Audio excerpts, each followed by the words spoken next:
그러면은 보다 나은 선택을 하는 방법은 무엇일까? 주식의 가격은 크게 두 부분으로 이루어져 있다고 생각합니다. 많이들 보셨을 텐데요. 주가는 실적, 순이익 곱하기 멀티플로 이루어져 있습니다. 그래서 멀티플 성장을 많이 기대할수록 투기적인, 단기적인 모멘텀을 바라보는 투자자고, 실적 성장을 많이 기대할수록 가치 투자자입니다. 그런데 기업 같은 경우에는 수익을 내는 힘에는, 기업이 수익을 내는 힘에는 관성이 있어가지고 재현 가능성이 높다고 생각합니다. 멀티플에는 다른 사람들이 바라보는 주관이 굉장히 많이 개입되어 있어가지고 다른 사람들의 평가에 영향을 많이 받을 수밖에 없는데 이제 그 결과로 좋은 뉴스가 나오면은 주가는 정점을 찍고 하락을 하잖아요. 이거를 이제 주식 투자자들은 새로운 뉴스라고 하는데 이렇게 랜덤하게 변하는 대중의 심리에 대응하는 것은 재현 가능한 방법이 아니라고 생각합니다. 하지만 실적 관점의 투자는 상당히 객관적입니다. 그래서 드러난 실적 변화를 보고 회사가 가지는 관성에 의해서 실적 변화의 추이가 유지될 거라고 합리적으로 기대할 수가 있습니다. 여러분들 학창시절을 떠올려 보시면은 반에서 1등 하던 친구가 있을 거잖아요. 근데 그 친구가 다음 중간고사에서 몇 등 할 것 같냐 라고 물어봤다면은 뭐라고 대답하셨을지 한번 생각해 보세요. 2등이나 3등? 적어도 10등 밖은 아닐 거라고 생각할 겁니다. 근데 이거는 이제 개인의 학습 능력에 관성이 존재하기 때문일 건데요. 개인이 모이게 되면 관성이 훨씬 더 강해지게 되고 모인 개인이 시스템을 형성해가지고 기업이 되게 되면 관성은 훨씬 더 강해집니다. 근데 주식시장에서는 신기하게도 1등을 한 기업이 다음 시험에서는 꼴등을 해서 주가가 원위치할 거라고 믿는 사람들이 굉장히 많습니다. 이런 대중이 갖는 막연한 불안감은 미신 같은 거지만 원래 상태로 회귀할 것이라고 믿는 인간의 본능 때문에 일반적으로 나타나는 잘못된 경향이라고 생각합니다. 그래서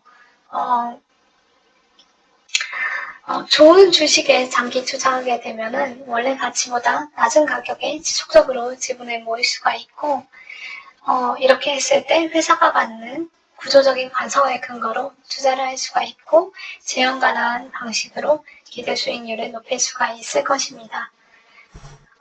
투자를 할 때 어떤 게 가장 위험하냐라고 물어본다면은 결국에는 영구적인 손실을 보게 될 가능성, 그게 가장 위험하다고 볼 수 있는데 투자의 본질은 그래서 장기적으로 이득을 보는 기업에 투자하고 예상치 못한 리스크가 이런 이익 성장의 경로를 훼손하지 않도록 포트폴리오를 관리하는 거예요. 근데 이제 정말 좋은 기업이라고 하더라도 PM에 이제 재앙적인 사고가 일어나는 경우가 존재하는데 그런 경우에는 사람들의 생각이 바뀌었다는 이유로 굉장히 오랜 기간 하락을 경험하기도 합니다.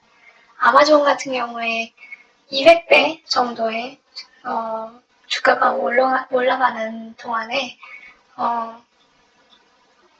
100배 정도 기업의 주가가 올라가는 가운데 80% 정도 주가가 하락한 경험이 4번이나 있었다고 해요. 그러면은 이렇게 했을 때 정말로 기업의 장기적인 가치를 바라보지 않고 투자를 한 사람들은 정말 어려움을 많이 겪었을 거라고 생각합니다. 하지만 결과적으로 5년 이상 투자했다고 하면은 어느 누구도 손실을 본 사람이 없었을 거라고 생각합니다. 그래서 주식 가격은 두 부분으로 이루어져 있는데 제가 이제 멀티플을 좀 잘못 판단해가지고 조금 비싼 가격에 주식을 샀다고 하더라도 시간이 지나면 실적의 성장이 내 실수를 보완해 줍니다. 그래서 가치가 이렇게 꾸준히 성장하는 기업에 투자하게 되면은 멀티플이 다소 비싼 이런 그 고점에서 샀다고 하더라도 이 기업이 이제 매출이 이렇게 늘어나고 그 다음에 이 늘어나는 이 경로에 따라서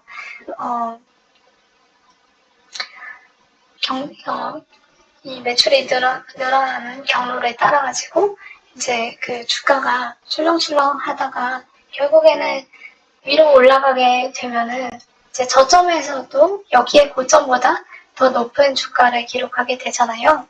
그래서 이제 이 가치를 나타내는 객관적인 지표가 실적이라고 본다면은 이제 다소 멀티플이 비싼 F 시점에서 매수하더라도 단기에 손실을 보더라도 시간이 지남에 따라서 결국에는 이 시점 아니면은 이런 시점에 도달하게 되면은 멀티플이 낮은 그런 시점이라도 이익을 보게 됩니다.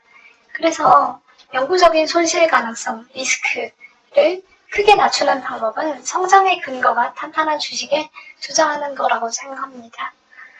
그래서 시간이 지남에 따라서 지속적으로 더 높은 실적을 낼 가능성이 큰 기업, 이런 기업은 다소 비싼 가격에 매수했더라도 그 기업의 이익이 성장하는 게 내가 저지른 실수를 보완해 준다고 생각합니다. 그래서 주식 투자 같은 경우에는 자본의 일부를 소유하는 거기 때문에 자본이 번 돈이 주식 투자의 수익률하고 일치하고 그래서 자본 이익률은 장기적으로 주식 투자 수익률에 일치하게 됩니다. 그래서 기업이 이익을 남기면 그만큼 자본이 커지고 자본이 커진 만큼 이제 순이익이 증가하지 않으면은 자본 이익률이 낮아지게 되니까 자본이 증가하는 속도만큼 충분히 빠르게 이익이 성장하는 그런 기업을 찾아야 됩니다. 그래서 성장의 근거를 찾아야 되는데 결국에는 그 논리가 타당해야 되겠죠. 그거를 사전에 평가해가지고 투자자로서 납득할 수 있는 기업에 투자를 해야 되는데 그 타당성을 평가하기 위해서는 시장이 얼마나 빠르게 성장하고 있고 그 다음에 그 안에서 점유율을 어떻게 변화시켜 나가는지 그리고 다른 기업이 진입해서 점유율하고 이익률이 낮아지게 만드는 것을 어떻게 효과적으로 방어할 수 있을지 그 다음에 이익이 누적돼가지고 자본이 늘어났을 때 이 자본을 어떻게 계속해가지고 효율적으로 사용할 것인지 이 세 가지 질문에 대한 답을 잘 찾아야 된다고 생각합니다. 그래서 이 답들이 목표 수익률 이상의 성장을 정당화시켜준다면 위험은 낮고 장기적으로 투자할 만한 기업을 찾는 데 성공한 거라고 그렇게 볼 수 있겠습니다. 그래서 이 각각의 질문들에 대해서는 다음 주든 아니면 다음에 라이브를 할 때 추가적으로 설명드려보도록 하겠습니다.